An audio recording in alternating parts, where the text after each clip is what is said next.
नमस्कार, आप देख रहे हैं कालका से समालखा। मैं हूं आपके साथ हिमानी कटारिया। बुलेटिन की शुरुआत करेंगे इस वक्त की बड़ी और अहम खबर के साथ। फरीदाबाद से सामने आ रही है। पराली जलाने के दौरान बड़ा हादसा हुआ है। आग की चपेट में आई है कई झुग्गियां। आग के चलते सिलेंडर ब्लास्ट हो गया और ऐसे में कई झुग्गियों को अपनी चपेट में ले लिया। इस वक्त की बड़ी और अहम जानकारी हम आपको दे रहे हैं। पराली जलाते वक्त यह हादसा हुआ जहां पर कई झुग्गियां इस आग की चपेट में आ गई और साथ ही साथ आपको बता दें कि आग के चलते सिलेंडर ब्लास्ट हो गया था। आग में फंसे 2 बच्चों को पड़ोसियों ने बचाया जैसे तैसे। देरी से पहुंची फायर ब्रिगेड, लोगों ने खुद पाया आग पर काबू। फरीदाबाद सेक्टर 56 का यह पूरा मामला है। आपको बता दें कि आग के चलते सिलेंडर भी ब्लास्ट हो गया इस बीच और साथ ही साथ आग में फंसे 2 बच्चों की जान जो है वहां पर रह रहे लोगों ने बचाई, स्थानीय लोगों ने बचाई। फायर ब्रिगेड के आने में वहां पर देरी हुई, जिसको लेकर स्थानीय लोगों में काफी आक्रोश है। उनका कहना है कि देरी से फायर ब्रिगेड की टीम वहां पर पहुंची, इससे पहले ही वहां के लोगों ने आग पर काबू पा लिया था।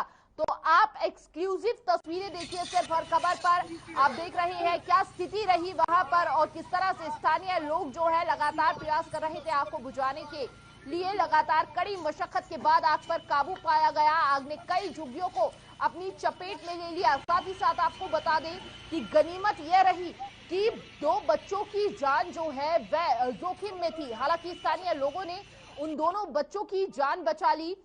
तो एक्सक्लूसिव तस्वीरें हर खबर की स्क्रीन पर हम आपको दिखा रहे हैं सीधे फरीदाबाद से, जहां पर यह हादसा घटित हुआ है। आग की चपेट में कई झुग्गियां आ गई और इस बीच सबसे बड़ी बात यह रही कि आग लगने से झुग्गियों में रखा सिलेंडर भी ब्लास्ट हो गया। गनीमत और राहत की बात यह रही कि आग लगी है, उसमें लगी है कबाड़ा में।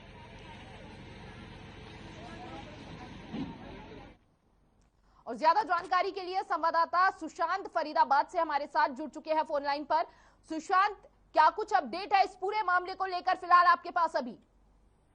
देखिए, फरीदाबाद में लगातार जो है आग लगती रहती है। खेतों की बात करें या फिर बात करें झुग्गियों की, तो जो आग है ये खेतों से फैलकर पराली थी। पराली में एक युवक ने आग जलाई। विरोध करने जो महिला है जो झुग्गी में रहती है उसने विरोध किया कि आप आग मत जलाइए, परंतु वो जो युवक है वो नहीं माना और उसने आग लगा दी।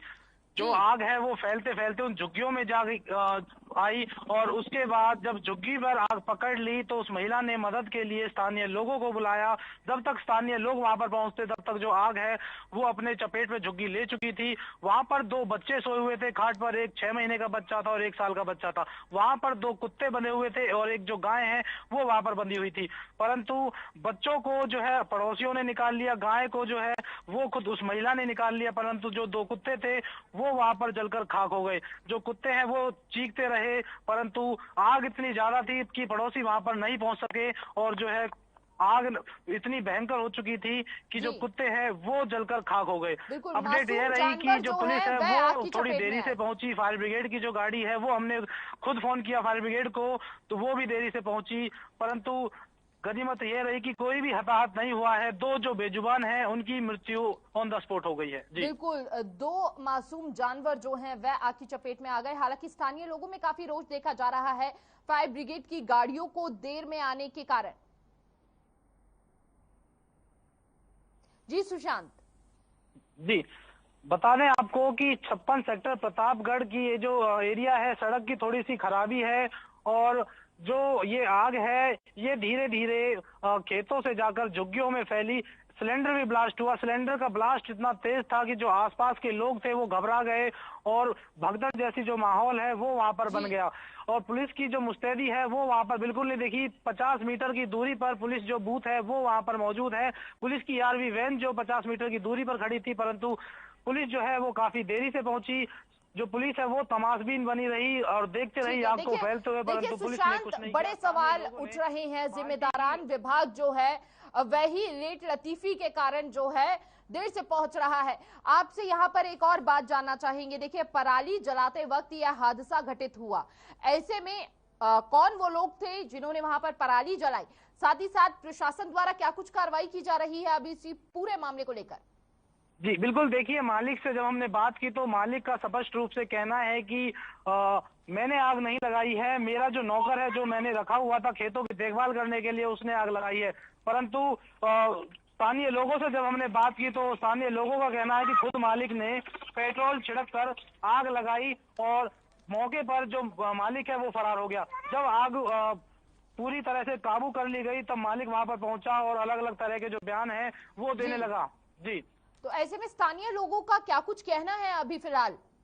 देखिए स्थानीय लोगों का कहना है कि जो इस झोपड़ी की जो मालिक है उसको मुआवजा मिलना चाहिए। मालिक जो है जिसने आग लगाई थी उसके द्वारा मुआवजा मिलना चाहिए। और ये जो बिल्कुल गलत है, इस तरीके से जो आग लगाना, खेतों पे आग लगाना और पूरा का पूरा जो सामान है, टीवी की बात करें, फ्रिज की बात करें या फिर बात करें अलमारी की, और कुछ पैसे भी रखे हुए थे 50,000 जो है वो पैसे अलमारी में रखे हुए थे। अलमारी जब फायर ब्रिगेड के कर्मचारियों ने खोल कर देखी तो बिल्कुल वो नष्ट हो चुकी थी, अंदर तक जो है आग फैल चुकी थी। जी, तो सुशांत, पीड़ित जो परिवार है उसका क्या कुछ कहना है, क्या कुछ मांग है अभी? देखिए पीड़ित परिवार का कहना है कि हमें जो है पूरा मुआवजा दिलाया जाए, सरकार मुआवजा दे या फिर मालिक मुआवजा दे खेतों का। और रो रो कर बुरा हाल है। अभी जो 3 महिलाएं हैं वो खेतों पर काम करने गई थी, वो अब मौके पर पहुंची है, उनका रो रो कर बुरा हाल है। उन्होंने वो जैसे ही मौके पर पहुंची तो उन्होंने अपने बच्चे को लिया और उन्होंने प्यार से उस बच्चे को सहलाया। और बता दूं कि जो घर के ऑनर हैं वो फिलहाल यहाँ पर नहीं है, वो फायर ब्रिगेड की जो कर्मचारी हैं उन्होंने वो अभी संभाल कर रखे हुए हैं, क्योंकि उनको रो रो कर बुरा हाल है। वो भी हुए थे काफी बार। परंतु देखिए बेहद बड़ा नुकसान वहां पर सामान का पहुंचा है और ऐसे में जैसे तैसे बाल बाल बचे हैं बच्चे। स्थानीय लोगों की मदद से बहुत बहुत शुक्रिया सुशांत आपका तमाम जानकारी साझा करने के लिए।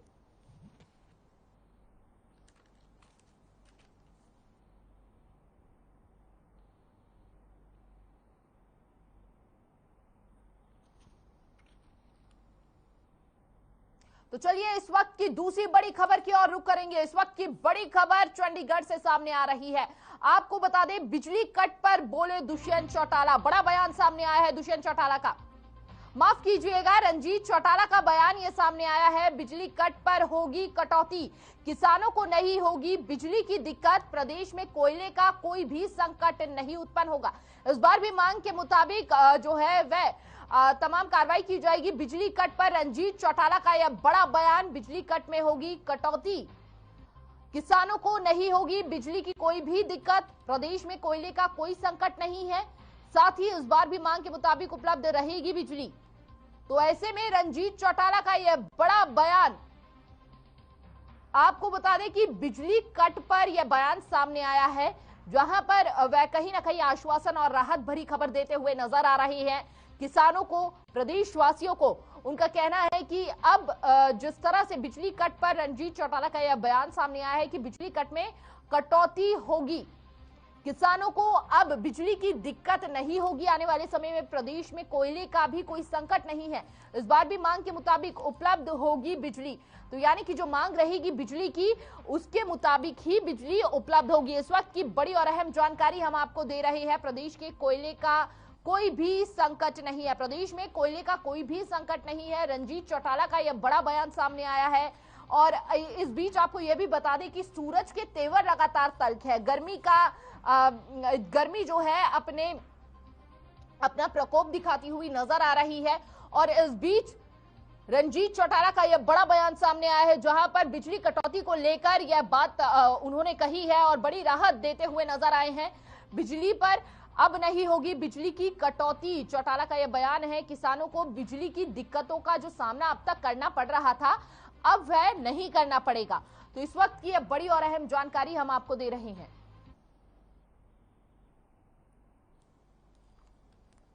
से लेके 6000 मेगावाट कल थी हमारे पास, और जो कल डिमांड थी वो लोगों की आप ये समझिए कि 6500 थी, हम पे 600-700 मेगावाट कल कम थी, इस करके कहीं कहीं कट लगा। कारण ये था कि 1400 मेगावाट हमें अडानी से मिले थी, जिसके आने में अभी कोई डिस्प्यूट है, हमारा कुछ आपस की वेरिफिकेशन है वो हो रही है, जल्दी हो जाएगी। कल एक और वजह थी कि हमारा एक थर्मल का यूनिट जो था खेदर का वो बंद था, जिसमें 600 मेगावाट प्रोडक्शन है, वो कल शाम से शुरू होगी, आज से अवेलेबल है। और 250 मेगावाट हमारी पानीपत की 3 यूनिट में एक बंद था, वो आज चल पड़ी। 2 पहले चल रही थी, आज हमारी सब ऑन है। तो 250 850 में मिलके तो जो 600-700 की थी वो आज हमारी कवर हो रही है। आज से नहीं होगी, बाकी हमें जरूरत पड़ती है तो कोई 12 रुपए पर यूनिट अभी बाजार में मिल रही है, सब लोग ले रहे हैं, हम पावर ले रहे हैं।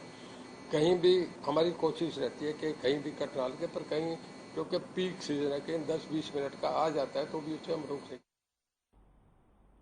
तो परिवहन एवं खनन मंत्री मूलचंद शर्मा से खास बातचीत की हमारे सहयोगी रवि चंदेल ने। इस दौरान मूलचंद शर्मा ने कहा कि पलवल में माइनिंग शुरू की जाएगी। साथ ही उन्होंने बताया कि जल्द ही रोडवेज के बेड़े में 2000 नई बसें शामिल होंगी। और क्या कुछ कहा मूलचंद शर्मा ने, आपको सुनाते हैं। प्रदेश में माइनिंग की ऑक्शन शुरू होने जा रही है। इस बार माइनिंग के टर्म्स एंड कंडीशंस में क्या कुछ तब्दीलियां की गई है और कब से ऑक्शन शुरू होगी, इस पर बातचीत करने के लिए हमारे साथ इस समय मौजूद हैं प्रदेश के परिवहन एवं खनन मंत्री मूलचंद शर्मा।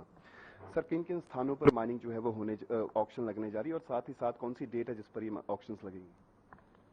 और बहुत लंबे समय के बाद जो पलवल का इलाका है फरीदाबाद का, लंबे समय के बाद माइनिंग की ऑक्शन हुई है और पलवल में तो पहली बार ऑक्शन होने जा रही है। मैं प्रदेश के मुख्यमंत्री मनोहर लाल जी का धन्यवाद करूंगा कि बहुत लंबे समय, कहीं फॉरेस्ट की, कहीं अपने एनसीआर प्लानिंग बोर्ड की, कहीं एनसीजेड की, एक नहीं अनेक समस्याएं थी और समस्याओं को खत्म होने के बाद हमने इनमें माइनिंग की ऑक्शन रखी है और ये 24 से ऑक्शन होगी, जो प्रदेश के लोगों को लाभ मिलेगा और जो चोरी होती थी उस पर रोक लगेगी और प्रदेश को रेवेन्यू का लाभ मिलेगा। कौन से ऐसे स्थान होंगे जहां पे ये ऑक्शन जो है वो की जाएगी? हमने पंचकुला, हमने अपने पलवल के 7 पॉइंट बनाए हैं, उन्होंने एरिया क्षेत्र के हिसाब से बनाए हैं, उनके पॉइंट हैं, उनके जो भी उन्हें क्राइटेरिया रखा है उनके ऑप्शन। अगर गत महीनों की अगर बात की जाए तो काफी ज्यादा मामले जो है माइनिंग को लेकर सामने आए, तो इस बार टर्म्स एंड कंडीशंस में क्या कुछ तब्दीलियां की गई हैं ताकि किसी तरीके की कोई लापरवाही न बरती जाए? आने वाले समय में और आएंगे माइनिंग के, कि माइनिंग अपने, जो मेरे साथी कहते हैं, अपने जमाने में देखे ना 5 से 12 तक माइनिंग का कितना रेवेन्यू मिला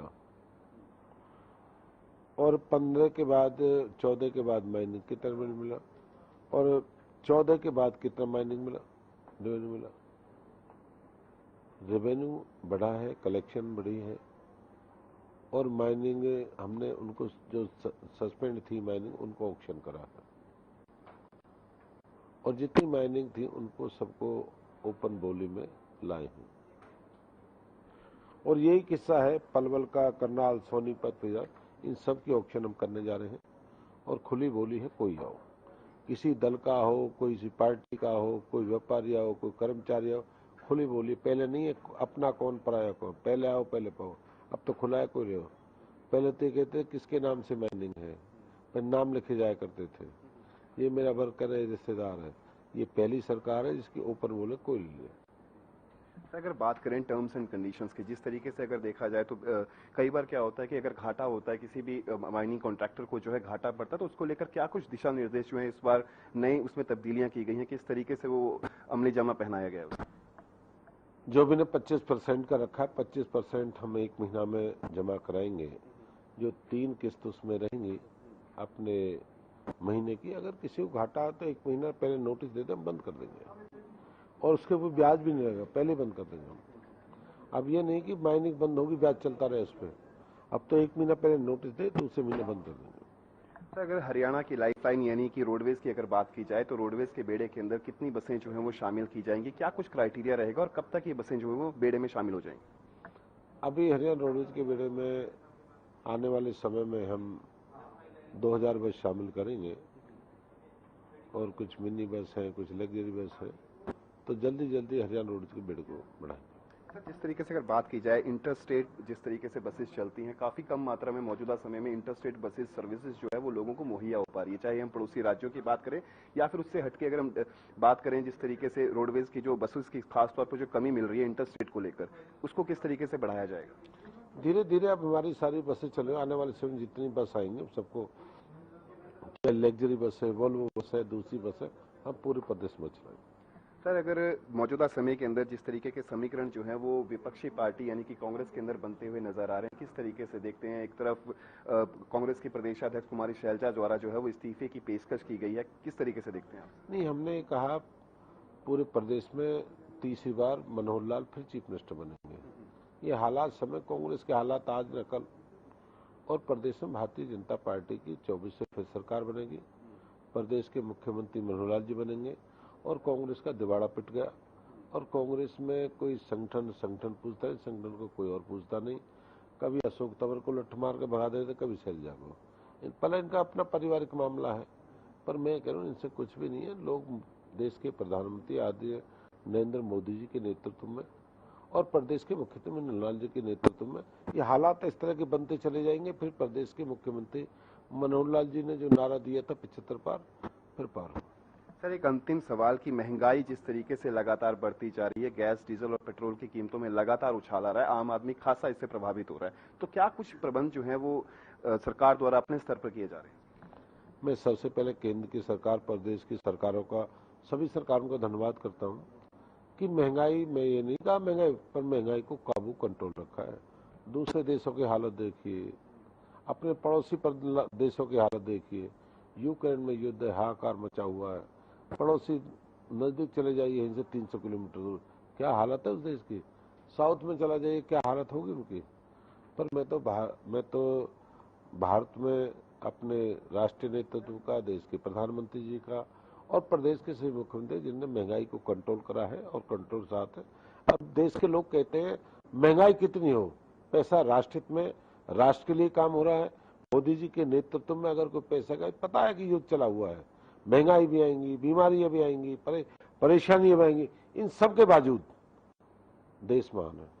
बहुत बहुत शुक्रिया। तो ये थे हमारे साथ परिवहन एवं खनन मंत्री मूलचंद शर्मा। उन्होंने साफ लफ्जों में कहा कि आगामी 24 अप्रैल से जो है वो माइनिंग के लिए ऑक्शन होनी जा रही है। साथ ही उन्होंने बड़े मुखर तरीके से कांग्रेस के अंदर जो इस समय समीकरण बने हुए उस पर अपना बयान दिया। चंडीगढ़ से हर खबर हरियाणा के लिए रवि चंदेल के साथ कैमरा पर्सन किशन।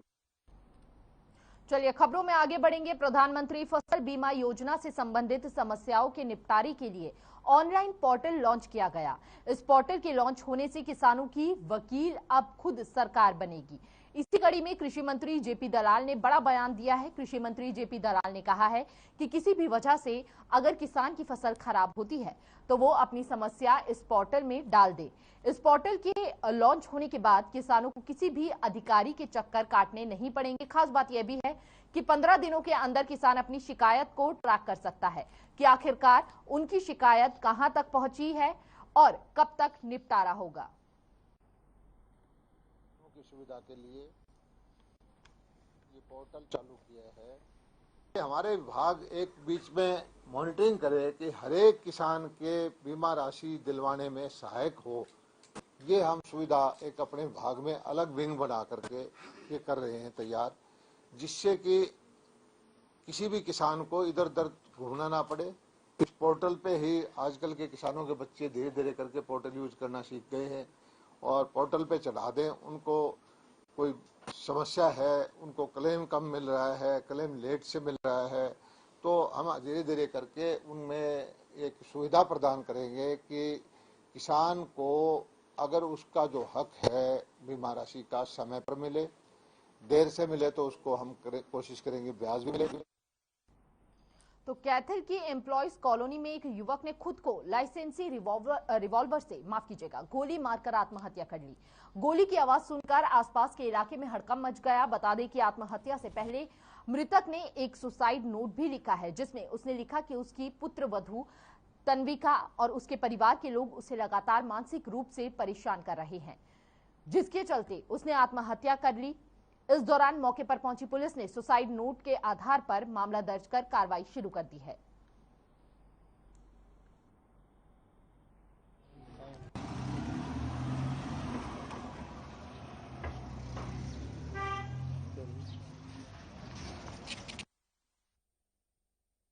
ये पता चला उसका करैक्टरलेस थी, चलतहीन थी और उसके बाद उन्होंने मुझे बार बार प्रेशर बना रहे थे कि तुम इसको रखो।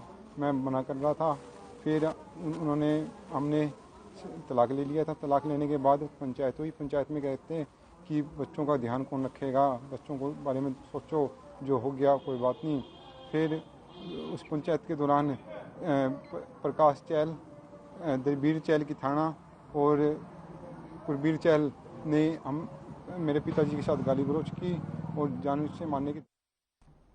तो कुरुक्षेत्र में एक बार फिर चोरों के हौसले बुलंद दिखाई दे रहे हैं। बता दें कि शाहाबाद में घर में घुसकर चोरी करने के बाद चोर मौके से फरार हो गए। पूरी घटना की तस्वीर सीसीटीवी कैमरे में कैद हुई है। पुलिस ने 3 दिन बीतने के बाद भी मामले में कोई कार्रवाई नहीं की है। मामले में पुलिस हेड कांस्टेबल नरेश का कहना है कि शिकायत के आधार पर मामला दर्ज कर लिया गया है। अभी आरोपी की गिरफ्तारी नहीं हुई है। पुलिस अपनी कार्रवाई कर रही है।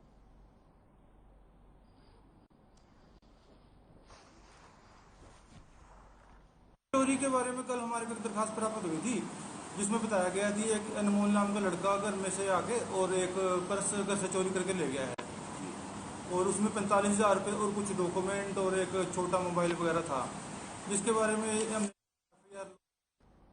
तो कुरुक्षेत्र जिले के विभिन्न क्षेत्रों की सड़कों की हालत दयनीय है। लोगों की शिकायत है कि सड़कों को उखाड़ तो दिया जाता है लेकिन मरम्मत और निर्माण कार्य नहीं होता है। ऐसा ही मुद्दा लेकर कुरुक्षेत्र के कस्बा शाहाबाद में आप पार्टी कार्यकर्ता और नेता सड़कों पर उतरे और अपनी मांगों को लेकर शाहाबाद के एसडीएम कपिल शर्मा को ज्ञापन भी दिया। जिस तेजी से हरियाणा में लोग अन्य राजनीतिक दल छोड़कर आप में शामिल हो रहे हैं, तो स्थानीय आप नेता भी पूरे एक्शन मोड में आ गए हैं। ऐसे में आप नेता सीधे ठेकेदारों और अफसरों के बीच कमिश्नर खोरी के आरोप कमीशन खोरी के आरोप भी लगा रहे हैं।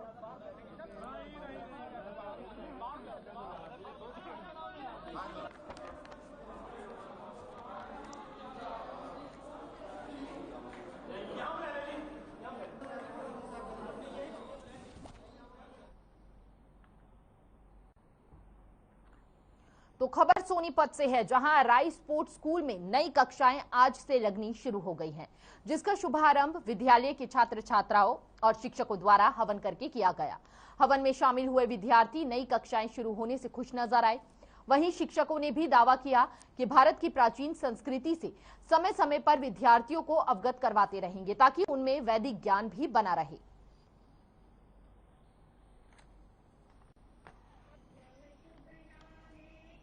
आर्यन सदस्य का छात्र हूँ।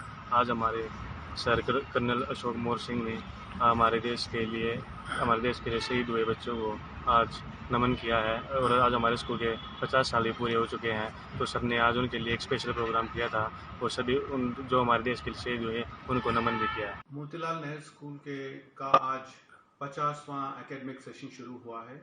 ये मोतीलाल नेहरू स्कूल की हिस्ट्री में एक बहुत बड़ा दिन है। इसको 50वें सेशन एकेडमिक सेशन को शुरू करने के लिए हमने आज बच्चों के लिए हवन करवाया, जिससे कि हमारे आगे आने वाले 50 academic session Motilal Nehru school of sports के और भी बड़े लेवल पर ऊंचे स्तर पर जाए मोतीलाल नेहरू स्कूल। और इसी दिन हमने आज एक 108 फीट ऊंचा भारत का झंडा लहराया अपने स्कूल के अंदर और एक उसके लिए प्लेटफॉर्म बनवाया। ये एक बहुत ही इम्पोर्टेंट दिन है हमारी ज़िंदगी के अंदर और हम आशा करते हैं कि आगे भी हम ऐसे ऐसे कदम बढ़ाते रहेंगे और Motilal Nehru school of sports एक और भी बड़ी ऊंचाइयों को छुएगा। स्कूल के बारे में तो इतना कुछ बोलना है कि क्या बताएं आपको। स्कूल में हमें ऐसा बना दिया स्कूल ने कि confident, today I am a very confident lady, I can go anywhere like. और इतना मेरा इसमें स्कूल की हमारे अभी राइस स्कूल के हमारे ओल्ड स्टूडेंट्स भी मिलते हैं, तो हम भी उनको ऐसे मिलते हैं जैसे हमारे पुराने दोस्त हैं। हम पुराना बचपन हमारा याद आ जाता है। स्कूल में I was a swimmer also, इसकी एक्टिविटीज़ बहुत चलती थी। और आज का जो योग हुआ है, इसमें यज्ञ हुआ है, ये बहुत अद्भुत सा था। आई एम वेरी लकी कि स्कूल ने मुझे इनवाइट किया एज आई एम 81 बैच। तो इतने सालों बाद मैं स्कूल आई हूँ। आफ्टर 86 मैं पास आउट हुई थी, तो उसके बाद मैं अब स्कूल आई हूँ। तो मुझे एकदम ऐसा लगा है कि स्कूल एक चेंज सा और अपना सा, हर एक चीज़, मुझे हर एक कोना स्कूल का याद आ गया कि यहाँ हम क्या करते थे, यहाँ हम फिलहाल कालका से समालखा में बस इतना ही। तमाम बड़ी खबरों के लिए देखते रहिए हर खबर। नमस्कार।